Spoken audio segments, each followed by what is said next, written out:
Assalamualaikum warahmatullahi wabarakatuh. Kembali lagi di channel Radio Horor.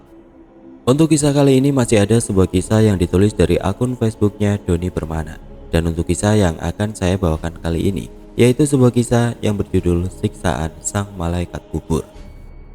Dan sebelum kita lanjut ke ceritanya, tekan dulu tombol like video ini dan jangan lupa tekan juga tombol subscribe channel ini. Dan nyalakan juga lonceng notifikasinya agar tidak ketinggalan cerita-cerita lainnya dari channel ini. Dan buat teman-teman yang pengen membaca langsung ceritanya, nanti silahkan saja kunjungi linknya yang nanti akan saya sertakan di kolom deskripsi. Dan seperti apa untuk kisah kali ini, langsung saja kita masuk ke ceritanya.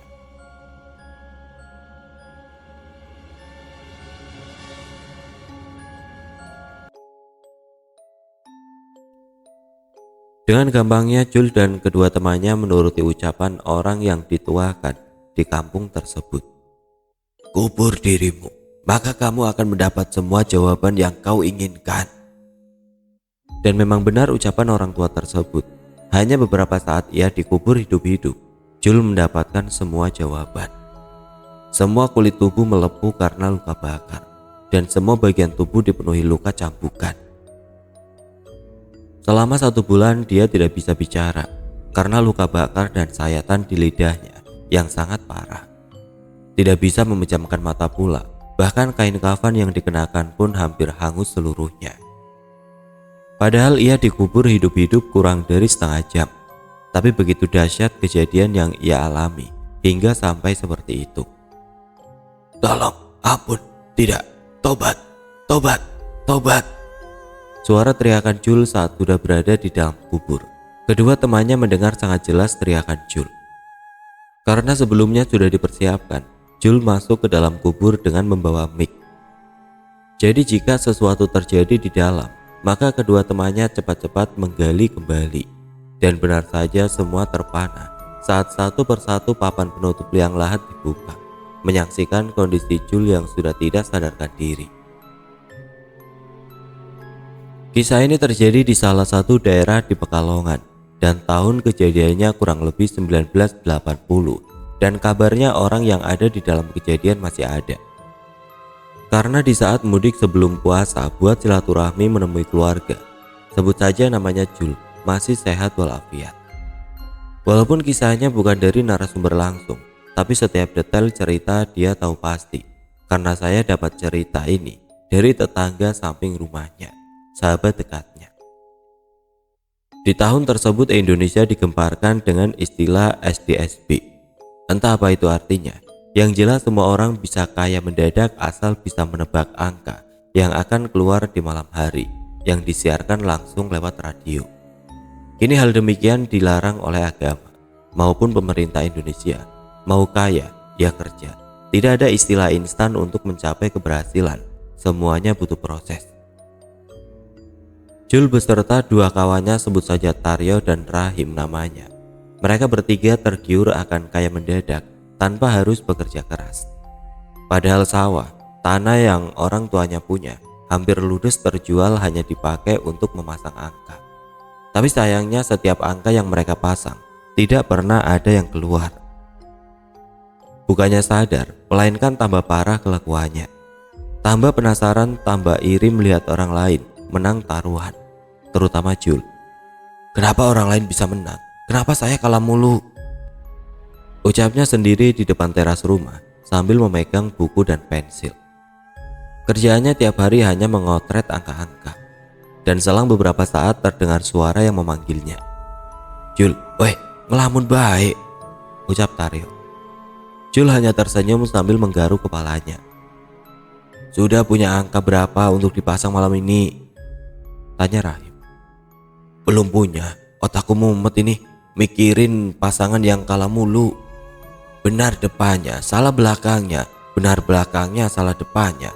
Pusing saya. Bukannya menang, hanya tambah penasaran saja. Keluh kesah Jul kepada dia kawannya. Nah justru karena itu, saya dapat info di kampung X. Ada orang yang dituakan. Dia bisa ngasih kita angka. Cuma jauh aja, dan adanya di dalam hutan rumahnya. Info ini saya dapat dari yang menang semalam. Ya kasihan sama saya, ajak Taryo. Tunggu, saya ambil jaket dulu, jawab Jul sumringah. Singkat cerita, pergilah mereka bertiga ke tempat yang dituju. Perlu waktu sehari semalam untuk sampai. Hingga akhirnya sampailah mereka bertiga di rumah yang berada di dalam hutan. Sampurasun, ucapan salam dari luar rumah. Jul dan ketiga kawannya sampai di rumah tersebut sore hari. Rampes, jawaban salam sambil membuka pintu, dan yang keluar seorang kakek tua renta. Tadi sebelum sampai ke sini, kalian lewat sungai kecil yang ada jembatannya kan? Total jembatan dari bambunya ada 3. Bawa ke sini 3-tiganya. Tiba-tiba kakek tersebut bilang begitu. Untuk apa, Mbah? Kalian mau angkat kan? Mau kayak mendadak kan? Makanya datang ke sini, jawab Simba. Mendengar jawaban tersebut, mereka bertiga setengah berlari. Balik lagi kembali ke sungai kecil yang ada jembatannya. Mungkin Simba tahu akan maksud kedatangannya, pikir mereka dalam hati. Singkat cerita, mereka bertiga kembali sambil membawa jembatan dari bambu. Ukurannya hanya 1 meter. Bah, yang ini bukan? Tanya Jul di depan rumah Simba. Simbanya juga lagi duduk di teras rumahnya. Sekarang masuk ke dalam kamar, peluk jembatan yang kalian bawa, kalian tidur, ucap Simba. Jam segini mana bisa tidur, Mbah? Mau kaya enggak? Jawab Simba. Terus gimana, Mbah, kalau udah tidur? Saya belum ngerti. Nanti jembatannya hidup, entah itu jadi makhluk apa. Kalau berani ya tanya, kalau takut ya pulang lagi aja, jawab simpel Simba. Yang penting bisa kaya, saya masuk kamar duluan, jawab Taryo langsung masuk ke rumah dan kamar. Jul dan Rahim pun ikut menyusul masuk ke dalam kamar sambil membawa jembatan bambu untuk dipeluk. Ketiganya masuk ke dalam kamar yang berbeda. Belum setengah jam mereka masuk ke dalam kamar. Satu persatu keluar kembali dengan wajah pucat pasi. Gimana? Dapat? Hanya gelengan kepala dari Taryo. Lalu keluar Rohim menyusul. Dapat? Tanya Simba. Gelengan kepala. Katanya mau kaya tapi penakut. Jadi apa tadi jembatan? Muka sampai pucat begitu, tanya Simba. Pocong, Mbah, wajahnya belatung semua. Kuntilanak, Mbah, ini matanya tinggal 1, wajahnya tulang semua, jawab Taryo. Dan selang beberapa saat keluar Jul dari kamar dengan wajah sumringah. Dapat? Tanya Simba. Dapat, Mbah. Kalau sudah dapat ya pulang. Dan mereka pun pulang kembali ke rumah. Singkat cerita, angka yang didapat dari meluk jembatan langsung dipasang. Benar saja angkanya keluar. Lebih dari 50 juta uang yang diterima dari uang yang mereka pasang. Betapa bahagianya mereka bertiga akan hal di luar nalar yang terjadi. Mendadak kaya. Apapun yang diinginkan maka akan terkabulkan. Soalnya jadi seorang miliarder di waktu itu. Namun seperti kata Bang Haji Roma, kemenangan awal dari kekalahan. Kurang dari 1 tahun hartanya ludes kembali. Semua hasil yang didapatkan habis tidak tersisa, dipakai untuk masang angka kembali. Semua yang telah dibeli, dijual kembali. Kini hidup Jul dan kedua temannya lebih parah dari orang miskin. Kenapa tidak kembali ke Simba yang memberikan angka? Tentu saja jawabannya iya. Mereka bertiga kembali ke sana lagi. Malahan di hari dia mendapatkan jackpot, mereka bertiga langsung kembali ke sana untuk mengucapkan banyak terima kasih atas jasanya. Namun Simba dan rumahnya tidak ada. Yang ada hanya hutan belantara, tidak ada jejak kehidupan manusia. Simba hilang bak ditelan bumi. Yang penting kita datang kembali. Niat kita kan apapun yang Simba mau akan dikabulkan. Tapi apalah daya, jangankan ketemu Simba, rumahnya juga udah gak ada. Mungkin Simba itu bukan manusia, ucap Rohim di saat mencari namun tidak bertemu. Alhasil mereka pulang kembali untuk menikmati hasil angka yang tembus. Jul, Taryo dan Rohim menjadi seorang kaya raya di kampungnya. Dan hanya 1 tahun uang mereka ludes. Berbagai cara mereka bertiga lakukan untuk mencari angka jitu, tapi tidak membuahkan hasil. Hampir semua jembatan dari bambu mereka bawa untuk dipeluk. Sayangnya tidak ada yang berubah. Tidak jadi pocong maupun kuntilanak dan gendruwo. Tetap saja jembatan. Mereka berharap kejadian pertama saat bertemu Simba terjadi kembali, namun hasilnya nihil. Dan di saat hartanya habis, hampir berhari-hari mencari Simba di hutan, namun tidak juga berjumpa. Hingga akhirnya jatuh miskin kembali, malah lebih parah. Yang tersisa hanya rumah Jul, rumah Taryo dan Rohim sudah dijual. Sudah jatuh miskin bukannya sadar melainkan tambah penasaran. Rumah Jul pun dijual, namun uangnya belum dipasang karena belum dapat angka yang pasti. Tapi tetap saja sudah tahu tidak pasti, masih dipasang juga. Ini adalah uang terakhir, semoga dengan angka yang sudah diperkirakan bisa tembus, ucap Jul kepada Taryo dan Rohim di saat menuju rumahnya Bandar. Iya, semoga tembus, jawab Taryo. Yakin tembus? Dan di saat mau masang di depan tokonya Bandar, kok saya mau pasang, mana kuponnya biar saya tulis angkanya, ucap Jul ke Bandar. Bandarnya orang Cindo. Ini, jawab si engkok. Angka yang akan dipasang pun ditulis dan di saat akan memberikan kembali ke Bandar. Bocah, kalian pasang angka berapa? Suara kakek tua mengagetkan mereka bertiga karena tidak diketahui kedatangannya tiba-tiba muncul. Langkah menuju toko terhenti mendengar ucapan kakek tua. Bah, jawab Jul sumringah sambil memeluk kakek tua yang tiba-tiba berdiri di belakang mereka bertiga. Mbah kemana aja? Selama ini kami cari mbah. Seluruh hutan kami telusuri, rumah mbah jadi gak ada. Tanya Taryo antara senang dan sedih di saat bertemu kembali si mbah. Buang kupon itu, angkanya salah, minta lagi yang baru, ucap si mbah. Rohim langsung kembali ke tokonya Bandar untuk meminta kupon kembali. 1, 2, 3, 4, 5, 6, 7, 8, 9, pasang, ucap Simba.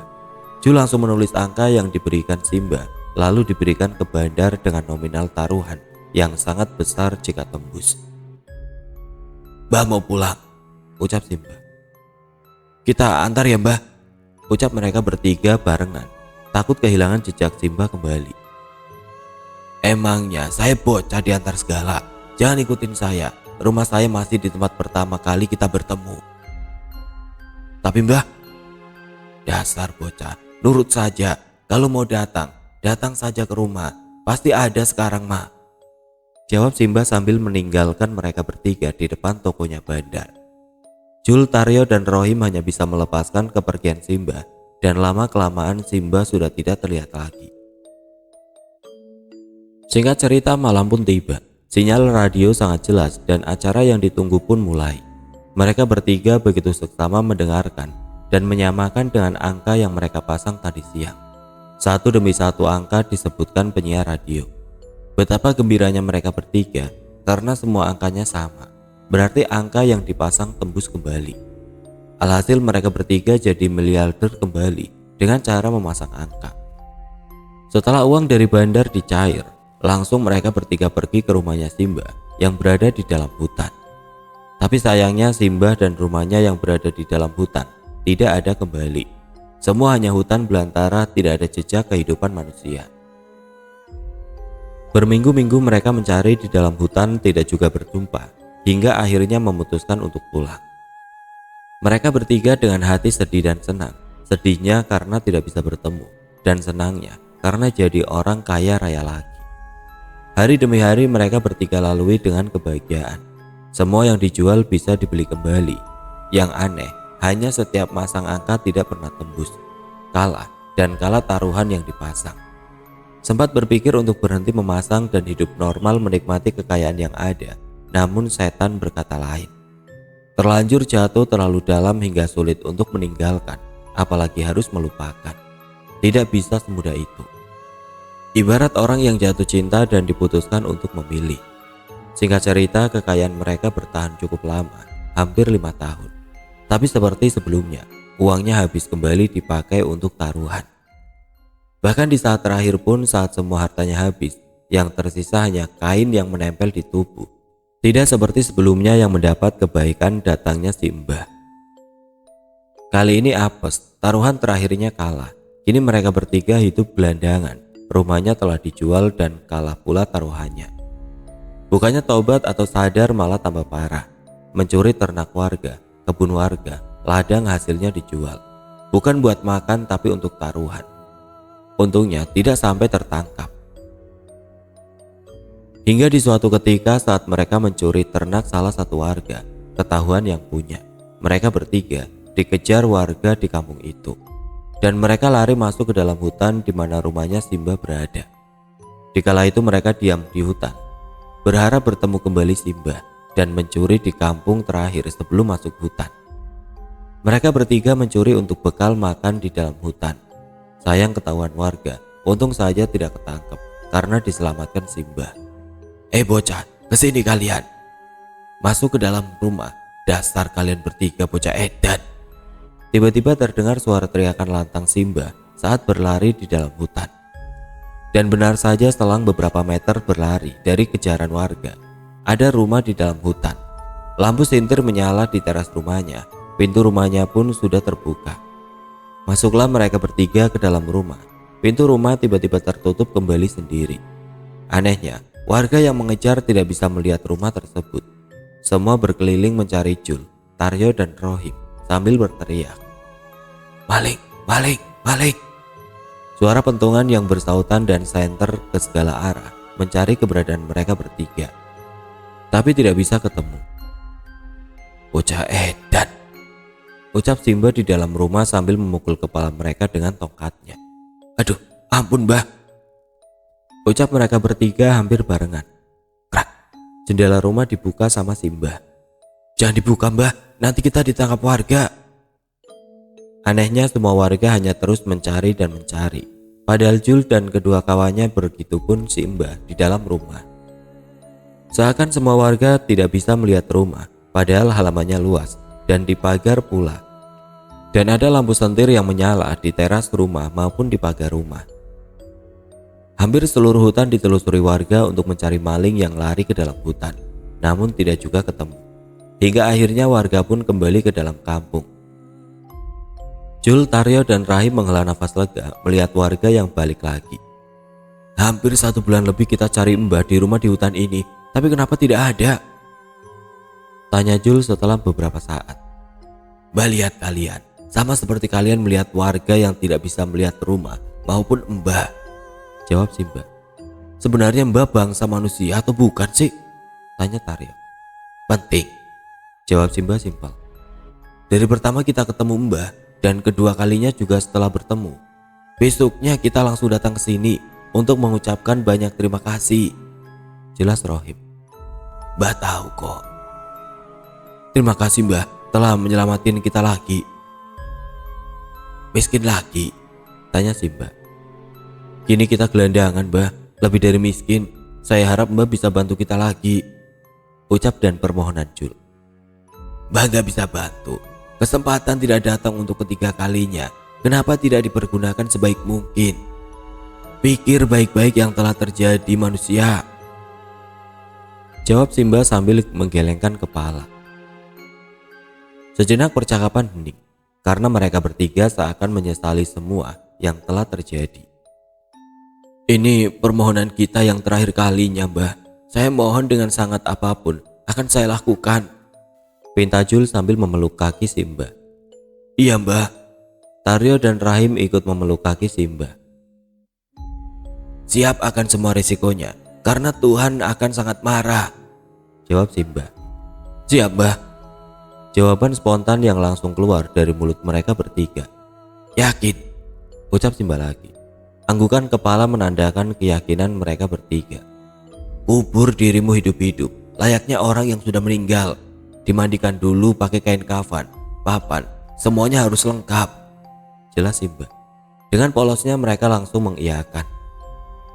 Kita siap mbah, jawab mereka bertiga. Jawaban mereka bertiga disambut dengan suara petir yang menggelegar. Malam yang dipenuhi bintang dan bulan bersinar dengan terang. Tiba-tiba ada petir. Tuhan murka, masih mau dilanjutkan, jawab Simba. Lanjut bah, setelah dikubur harus bagaimana? Berapa lama harus dikubur? Sama seperti saat kalian peluk jembatan bambu, tidak lama. Terus bagaimana caranya memberitahu yang di atas kubur kalau sudah selesai? Pikir saja sendiri. Sekarang kalian pulang. Tidak usah menginap di sini.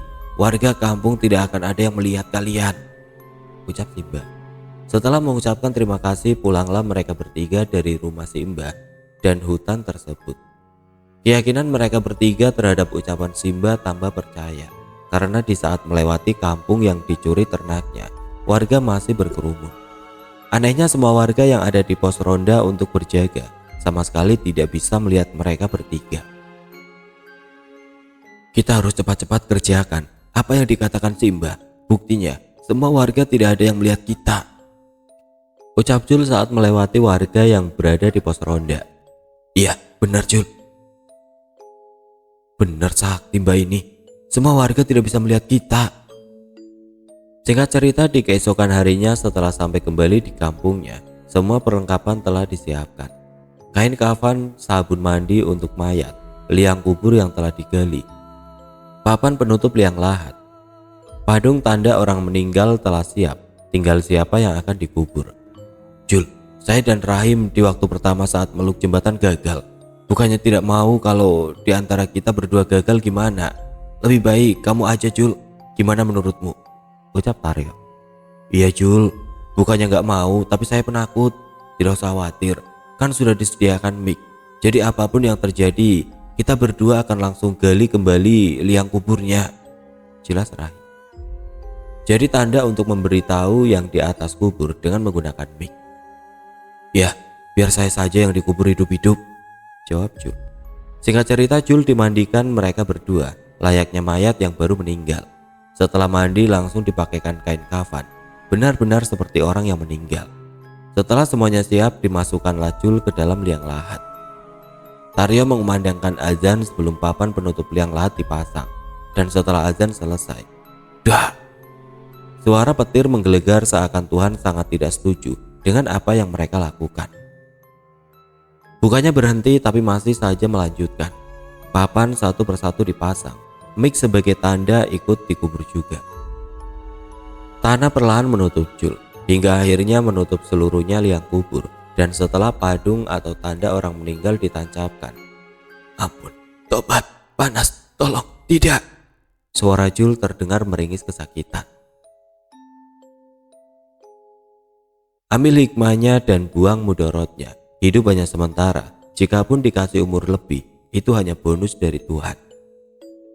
Teriakan Jul di dalam kubur membuat Taryo dan Rahim sangat kepanikan. Betapa kagetnya mereka berdua karena baru saja padung tanda orang meninggal ditancapkan di atas kubur. Terdengar sangat keras di sound system teriakan Jul yang minta tolong terus menerus. Ampun, ampun, tolong, tolong, tobat, teriakan Jul di dalam kubur. Taryo dan Rahim langsung menggali kembali kuburan yang baru saja ditutup oleh mereka berdua. Sebenarnya mereka berdua sangat lelah, tapi mendengar jeritan Jul di dalam kubur, rasa lelah sirna. Takut sahabat karibnya kenapa-napa. Jul, sabar Jul, sabar, teriak Taryo sambil merangkul kembali tanah kuburan. Tolong, ampun, aduh, sakit, panas, jangan tarik lidahku, aduh, sakit, tidak, ampun. Teriakan Jul terus-menerus terdengar jelas dan keras dari sound system. Dan teriakan Jul terdengar beberapa warga. Jul dikubur hidup-hidup di belakang rumah orang tuanya Rahim. Karena orang tua Rahim sedang mengunjungi kerabatnya yang nikahan, jadi tidak ada orang di rumah. Ada apa ini? Sedang apa kalian sebenarnya? Tanya salah satu warga yang datang. Bantu kita gali, Jul, Jul di dalam kubur, jelas singkat Taryo sambil terus menggali. Kalian sudah menyimpang, ucap salah satu warga. Karena hampir semua warga tahu akan kelakuan mereka bertiga. Kaya, miskin, kaya, miskin. Miskin lagi karena taruhan angka. Kalian bersekutu dengan iblis, sadar, tegur salah satu warga. Tolong, sakit, panas, ampun, tobat, tobat, suara teriakan Jul di dalam kubur. Akhirnya Taryo dan Rahim dibantu warga menggali kuburan Jul.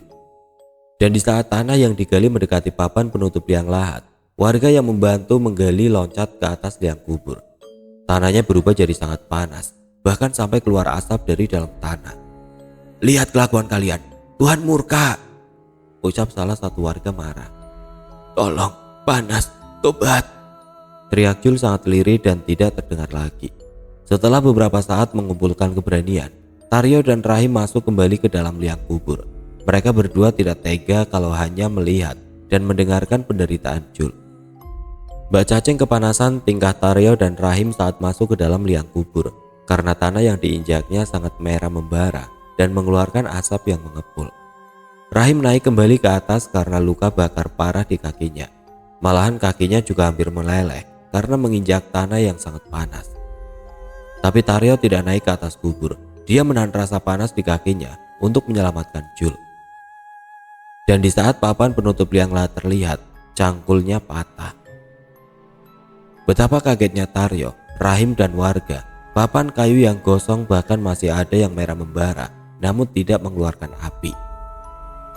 Dan Taryo pun membuka beberapa papan kayu yang menutup liang lahat Jul. Hampir setengahnya telah dibuka, hingga tidak kuat lagi membuka. Tangannya melepuh kepanasan, bahkan sampai keluar darah karena memaksakannya. Kaki dan tangan Taryo melepuh. Warga tidak ada yang berani turun membantu. Bukannya tidak kasihan, tapi lihat kondisi tanah yang panas dan papan berwarna merah membara. Jadi bergidik ngeri dan ikut ketakutan. Melihat Taryo yang sudah tidak kuat, meskipun kaki Rahim sudah melepuh, Rahim turun kembali ke dalam liang kubur untuk membuka papan penutup liang lahat Jul. Semua warga yang menyaksikan sangat kaget dan ketakutan, karena beberapa papan sudah dibuka Taryo, dan papan yang dibuka dari bagian kepala dahulu. Kondisi Jul dari bagian kepala sampai pinggang sudah terlihat jelas. Kain kafannya gosong dan robek-robek seperti luka cambukan. Keluar darah dari mulut dan matanya melotot mengeluarkan air mata darah. Wajahnya juga dipenuhi luka cambukan yang dalam. Walaupun matanya melotot, namun Jul tidak bergerak dan bersuara. Baru beberapa papan dibuka Rohim. Dia naik kembali ke atas. Tangan dan kakinya melepuh tidak kuat menahan rasa panas. Jul, sadar Jul!" teriak Taryo dan Rohim yang sudah berada di atas kubur sambil menangis dan menahan rasa sakit kaki dan tangannya karena luka bakar. Dan tidak lama berselang datanglah tokoh kampung dan ustadz yang diberitahu salah satu warga. "Astagfirullahaladzim," ucap ustadz melihat kondisinya Taryo dan Rahim. Dan di saat ustadz berada tepat di atas liang kuburnya Jul, "La ilaha illallah," ucap ustadz saat melihat kondisi Jul. "Tolong Jul ustadz, tolong," ucap Rahim sambil menangis. "La haula wala quwata illa billah. Tidak ada daya dan upaya selain pertolongan dari Allah. Bismillahirrahmanirrahim." Kata-kata yang keluar dari ustadz sambil turun ke dalam liang kubur. Tanah masih merah membara dan papanya pun sama. Namun tangan dan kaki ustadz tidak melepuh maupun mengeluh kepanasan. Sisa papan penutup liang lahat Jul dibuka semua oleh ustadz. "Mari warga, bantu saya angkat tubuhnya Jul. Dia masih hidup," pinta ustadz. "Gak berani, tanahnya merah begitu. Si Taryo dan Rahim juga sampai melepuh kepanasan." "Insya Allah tidak akan panas, kasihan Jul," pinta ustadz. Karena tidak ada warga yang mau turun, Taryo dan Rahim masuk kembali ke dalam liang kubur. Walaupun kaki dan tangannya sudah melepuh dan baru saja masuk ke dalam liang kubur, mereka berdua langsung loncat lagi ke atas. Tambah panas tanahnya. Hal tersebut membuat warga tambah takut dan tidak berani membantu ustadz untuk mengangkat tubuhnya Jul. "Pak Punduk, tolong bantu saya angkat Jul," pinta ustadz ke tokoh masyarakat. "Tapi bismillah, insya Allah tidak apa-apa," jawab ustadz. Dan tokoh masyarakat pun turun ke dalam liang kubur untuk membantu ustadz mengangkat tubuhnya Jul yang terbaring kaku. Mata melotot kain kafan gosong, muka dipenuhi luka cambukan dan keluar darah segar dari mulutnya. Anehnya tokoh masyarakat tidak kepanasan sama seperti ustadz, walaupun tanahnya memerah dan mengeluarkan asap. Dan diangkatlah tubuh Jul di dalam liang lahat oleh ustadz dan tokoh masyarakat.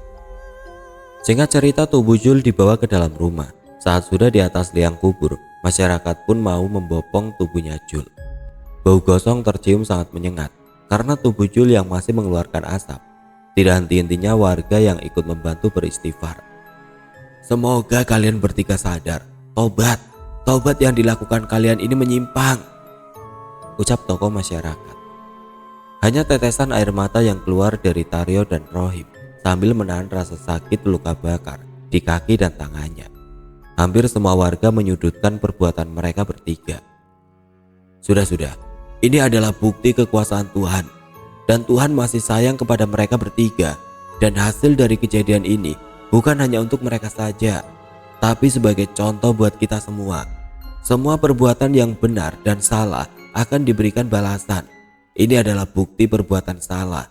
Tinggal pilih saja, mau bahagia kelak atau sengsara kelak.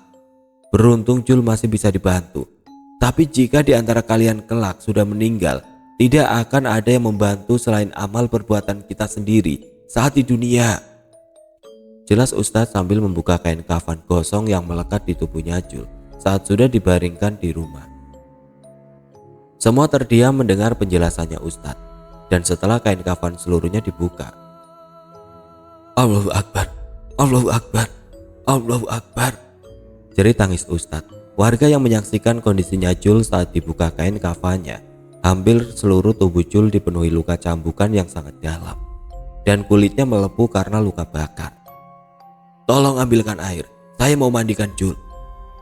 Walaupun matanya Jul melotot, namun dia belum sadar. Dan dimandikanlah Jul oleh Ustadz dengan doa-doa yang dipanjatkan kepada Tuhan, berharap Allah memberikan kesempatan supaya Jul bisa tersadar. Namun setelah dibersihkan dan dimandikan, Jul masih belum sadar. Gimana Ustadz? Jul belum sadar, ucap Taryo sambil menangis. Tenang, dalam kondisi seperti sekarang harus tenang.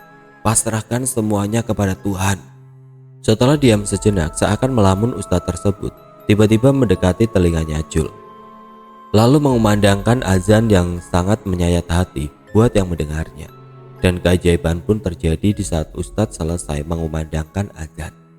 Seluruh tubuh Jul berontak, seperti orang yang tidur pulas dibangunkan paksa. Jul tersadar namun tidak bisa bicara. Dan di saat lidahnya terjulur, ternyata ada luka cambukan yang dalam di lidahnya. Alhamdulillah, ucap syukur keluar dari bibir warga. Dan segera Jul, Taryo, dan Rohim dibawa ke dokter untuk mendapatkan perawatan lebih. Jul masih bisa selamat, begitupun Taryo dan Rohim. Tapi hampir 1 bulan Jul tidak bisa bicara, walaupun luka di lidahnya sudah sembuh. Yang akhirnya Jul dibawa keluarganya untuk mendapatkan perawatan lewat jalur ruqyah. Hampir semua ustadz didatangi untuk meminta didoakan, namun hasilnya nihil. Singkat cerita, hingga di suatu malam setelah 1 bulan lebih matanya melotot tidak bisa menutup, tiba-tiba saja dia bisa berkedip dan langsung tertidur nyenyak. Manfaatkan sisa hidupmu, ucapan terngiang jelas di telinganya saat bermimpi dan membangunkan tidurnya di waktu subuh, tepat saat azan subuh berkumandang. Allahu Akbar, maafkan semua kesalahan saya Tuhan, ucapnya sambil menangis. Di waktu itu juga dia bisa berbicara. Jul langsung mandi dan pergi ke masjid untuk menunaikan sholat subuh. Warga yang sholat subuh sedih saat mendengar penjelasan Jul saat masuk ke dalam liang kubur dan dikubur hidup-hidup. Seseorang yang tidak dapat dilihatnya karena sangat menyilaukan langsung datang setelah papan penutup liang lahat menutup tubuhnya. Hanya cambuk yang membara yang dapat ia lihat dan terus menyambuk seluruh tubuhnya. Bahkan lidahnya memanjang sendiri keluar dari mulut, lalu dicambuk terus-terusan. Sekarang, apa pilihanmu? Tanya Ustadz. Taubatan nasuha Ustadz, ini kesempatan dari Allah dan saya akan memanfaatkan sebaik mungkin. Singkat cerita, Taryo, Jul, Rahim hidup normal, tidak lagi taruhan angka, dan lebih mendekatkan diri kepada Sang Maha Pencipta.